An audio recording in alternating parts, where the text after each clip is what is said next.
Alhamdulillah baik semua ya. Oke, sebelum kita mengawali pelajaran pada hari ini, marilah kita bersama-sama membaca doa terlebih dahulu. Berdoa mulai, berdoa selesai. Kita lanjut ke materi. Di sini Ibu akan mengabsen dulu. Siapa yang tidak masuk hari ini? Alhamdulillah ya, masuk semua. Oke, pada hari ini kita akan belajar mengenai himpunan, ya.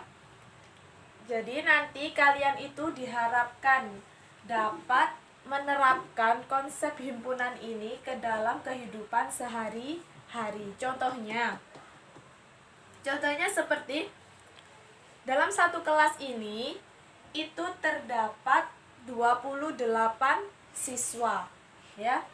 Ada siswa yang suka pelajaran matematika, ada siswa yang suka pelajaran IPA misalnya. Nah, di sini berapa anak yang suka pelajaran matematika, berapa anak yang suka pelajaran IPA, itu ada berapa. Nah, yang tidak suka matematika dan yang tidak suka IPA, itu gimana cara ngitungnya, ya kan? Nah, itu bisa dihitung atau bisa memakai konsep himpunan. Oke. Kita akan mempelajari tentang himpunan. Nah, kalian tahu nggak himpunan itu apa? Istilah dari himpunan itu apa? Iya, himpunan adalah kumpulan benda atau objek yang terdefinisi dengan jelas. Jadi, meskipun itu di sebuah kumpulan ya, tapi itu terdefinisi dengan jelas. Artinya maksudnya itu jelas. Contohnya seperti kumpulan siswa yang lahir di bulan Mei. Ini termasuk himpunan. Karena apa? Karena terdefinisi dengan jelas. Siswa yang lahir di bulan Mei. Yang kedua, kumpulan hewan berkaki dua. Nah, jelas kan? Hewan berkaki dua. Ada apa saja? Ayam, bebek, dan lain sebagainya ya. Itu terdefinisi dengan jelas. Maka itu juga dinamakan dengan himpunan. Yang ketiga, kumpulan makanan yang lezat. Nah, ini dikatakan himpunan atau tidak? Ini tidak dikatakan himpunan. Karena apa? Karena makanan yang lezat itu menurut siapa ya? Menurut ibu atau menurut kalian? Nah, pendapat kita kan berbeda-beda. Jadi, kumpulan makanan yang lezat itu bukan merupakan himpunan.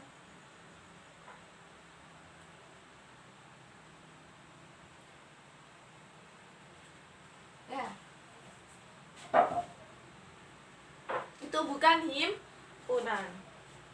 Jadi meskipun makanan yang lezat ini banyak dan membentuk sebuah kumpulan ya, itu dia tidak dikatakan himpunan karena lezat ini kan tidak terdefinisi dengan jelas. Pendapat orang kan berbeda-beda, jadi dia bukan dikatakan himpunan. Yang keempat, kumpulan siswa laki-laki yang pendek di SMP A. Ya. Kumpulan siswa laki-laki yang pendek di SMP A. Nah, ini juga tidak terdefinisi dengan jelas. Siswa laki-laki yang pendek. Lah, pendek ini menurut siapa ya kan? Gak jelas kan? Pendek ini yang gimana gitu. Pendek yang ukurannya 150 ke bawah apa yang ukurannya 180 ke bawah, itu dikatakan pendek. Nah, pendapat orang kan berbeda-beda. Jadi ini juga bukan himpunan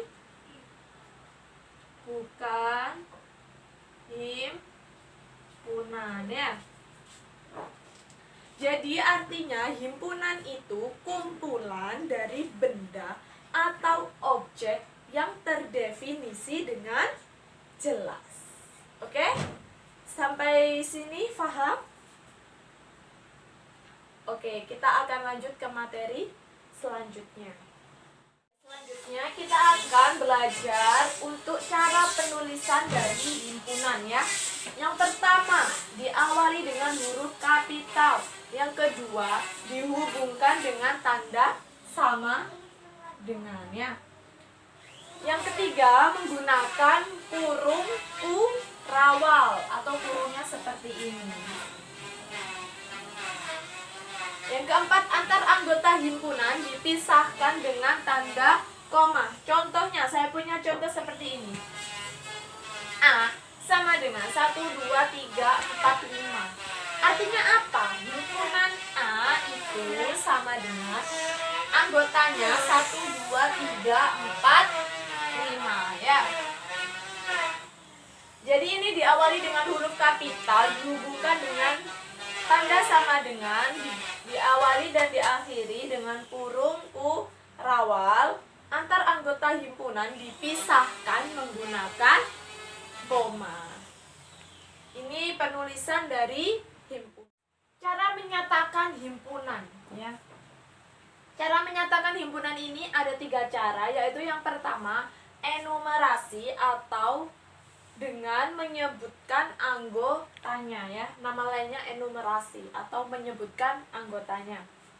Contohnya, di sini saya punya himpunan A, anggotanya 1, 2, 3. Himpunan B, anggotanya 1, 3, 5, 7 ya. Dia disebutkan semua anggotanya. Yang kedua, dengan kata-kata. Contoh, himpunan A, bilangan asli yang kurang dari 4.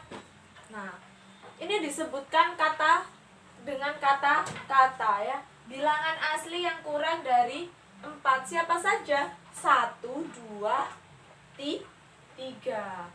Yang B, bilangan ganjil yang kurang dari 8.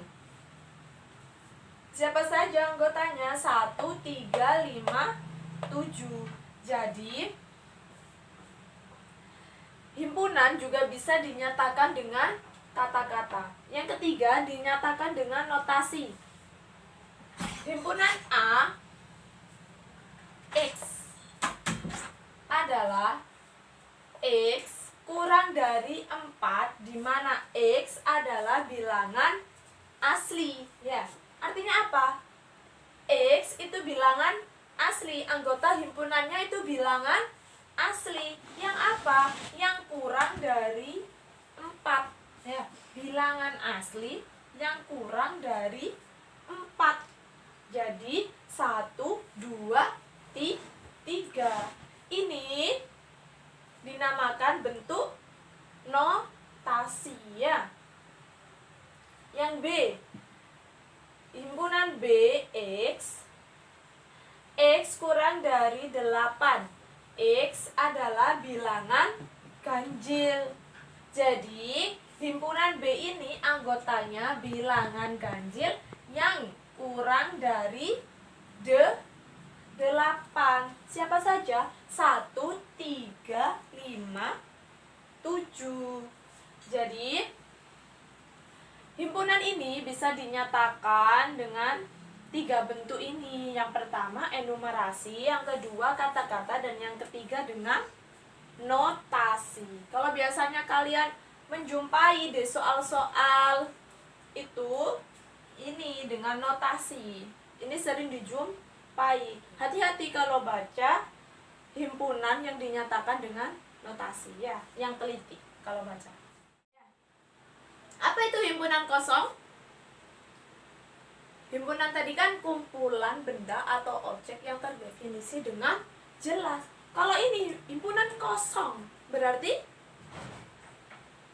dia tidak punya anggota himpunan. Jadi himpunan kosong ini merupakan himpunan yang tidak memiliki anggota.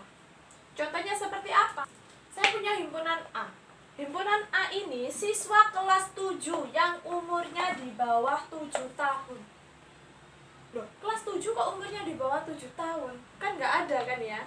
Berarti himpunan A ini merupakan himpunan kosong. Jadi bisa ditulis A itu sama dengan kurung kurawal yang nggak ada isinya, ya, dia kosong. Atau A sama dengan gini, 0 dicoret, ya. Itu lambang dari himpunan kosong. Paham sampai sini? Oke, selanjutnya kita pelajari himpunan bagian, ya.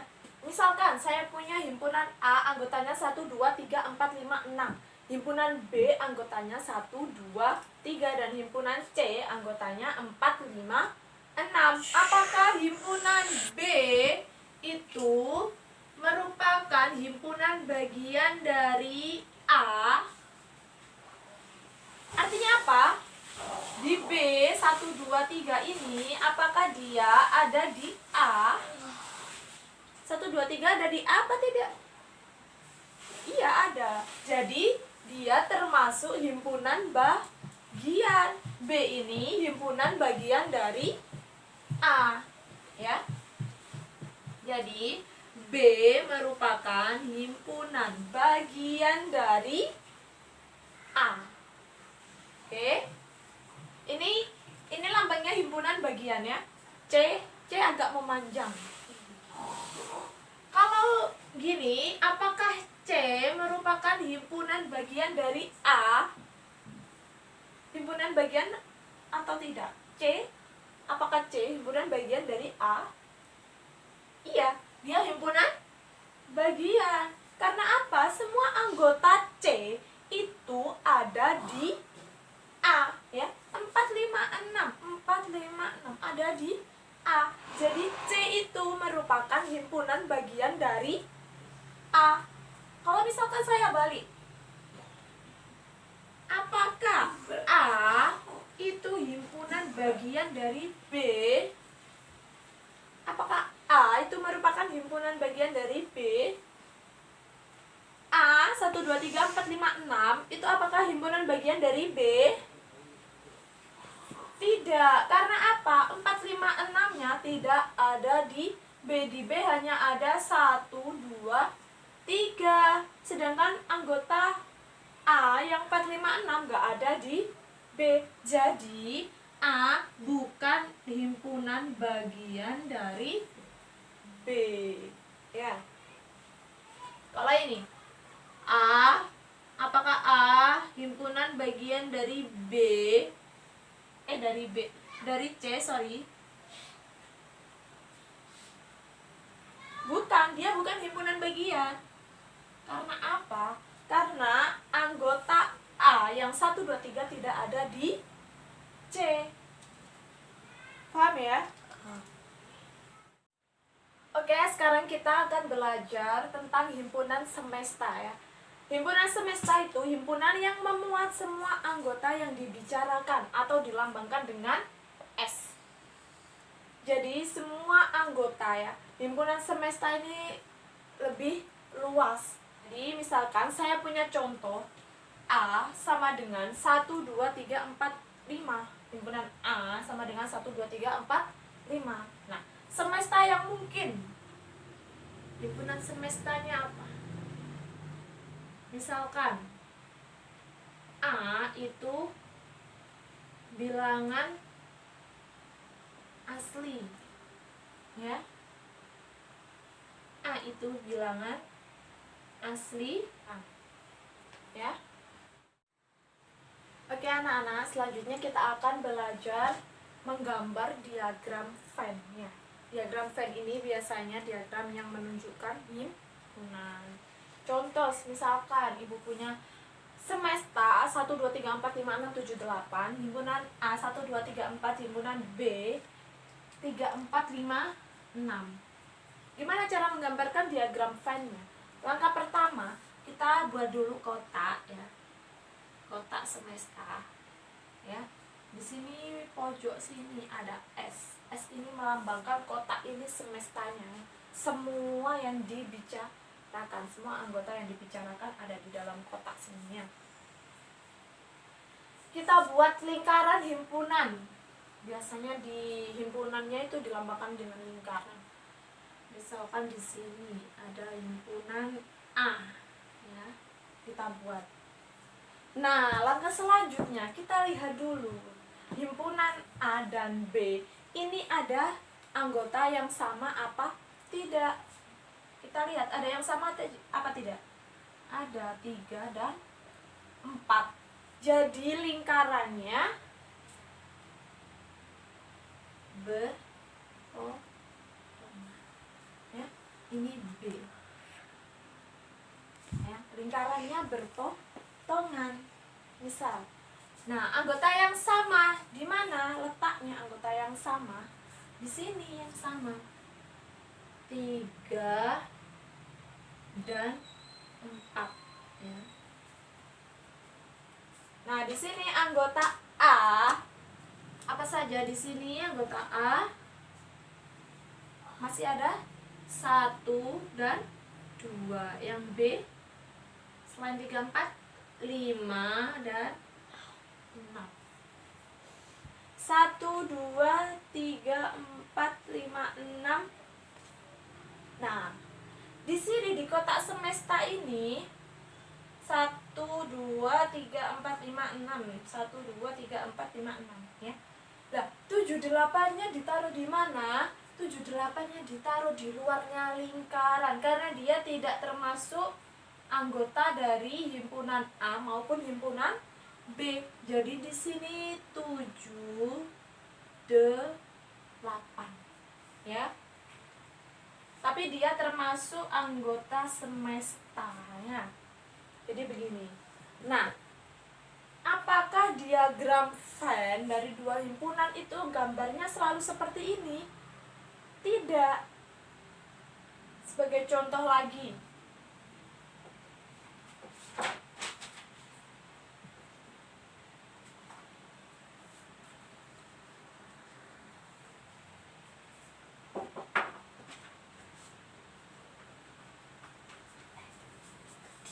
sebagai contoh lagi 1, 2, 3, 4.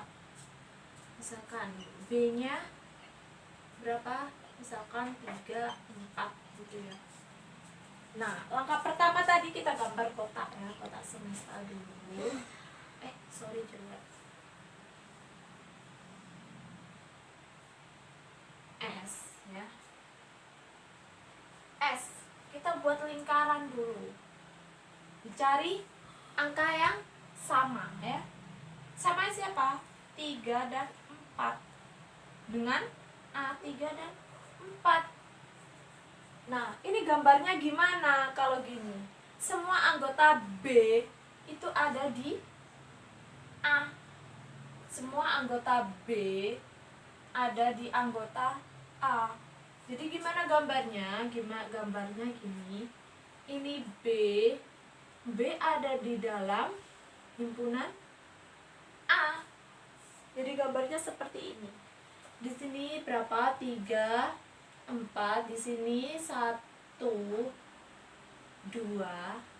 Terus sini ada berapa lagi yang belum masuk semestanya?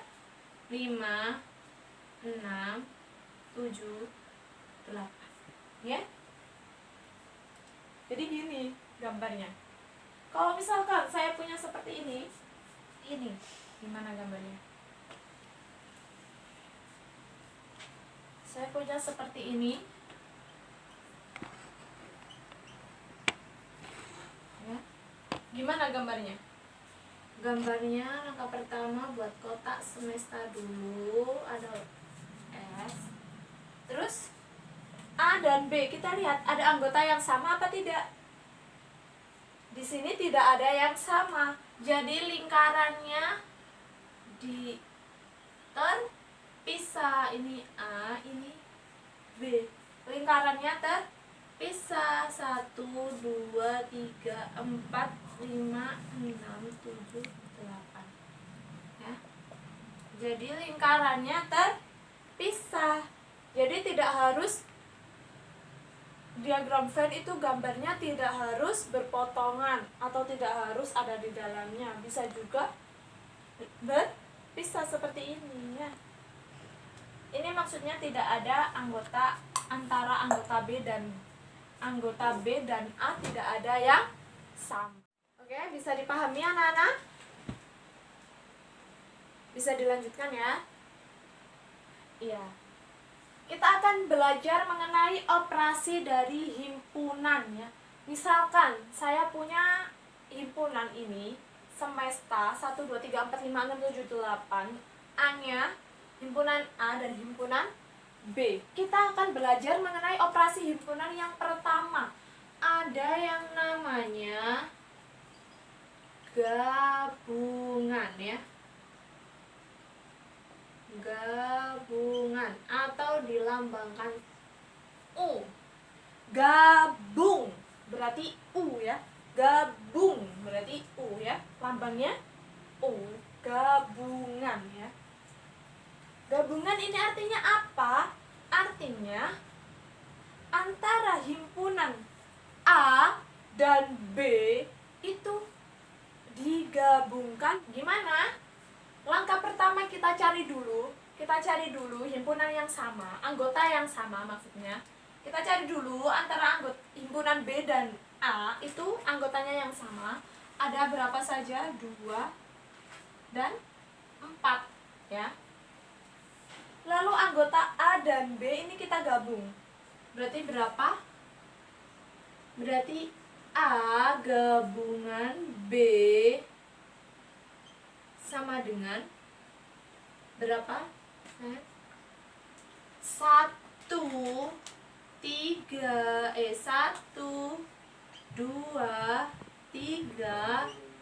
4, 6, 8. Nah, ini kan ada 2, Bu. Gimana? Yang sama kita tulis 1 saja. 2, 4 sama kan? Kita tulis 1 saja. Jadi, A gabungan B itu 1, 2, 3, 4, 6, 8. Ya. Yang kedua, kita akan belajar mengenai irisan atau dilambangkan dengan N. Irisan N ya, irisan N berarti misal A irisan dari B itu apa? Irisan itu artinya anggota yang sama saja. Yang sama ya, anggotanya yang sama. Kita cari anggotanya yang sama apa saja? 2 dan 4.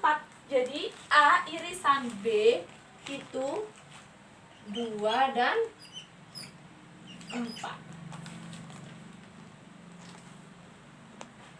Oke? Oke, anak-anak sampai sini ada yang perlu ditanyakan? Oke, kalau nggak ada yang bertanya, Ibu lanjutkan ke operasi yang ketiga. Operasi yang ketiga yaitu selisih ya. Selisih atau dikurangi ya.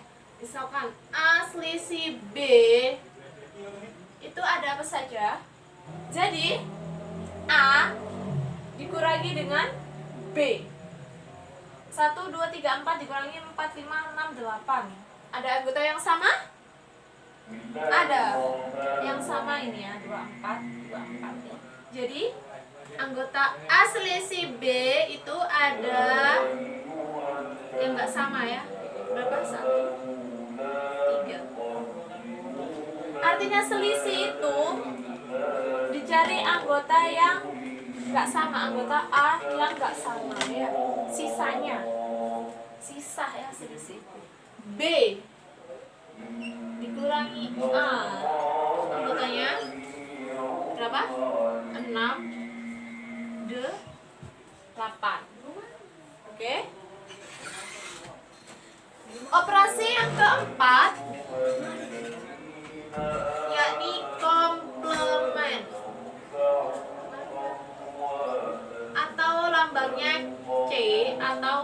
aksentif, lambangnya komplement. Nah, komplement ini lambangnya C. Komplement artinya apa? Selain, ya. Selain. Misalkan di sini komplement A. Siapa saja komplement A? Nah, hati-hati kalau komplement ini lihatnya semesta. Yang dilihat semestanya, ya.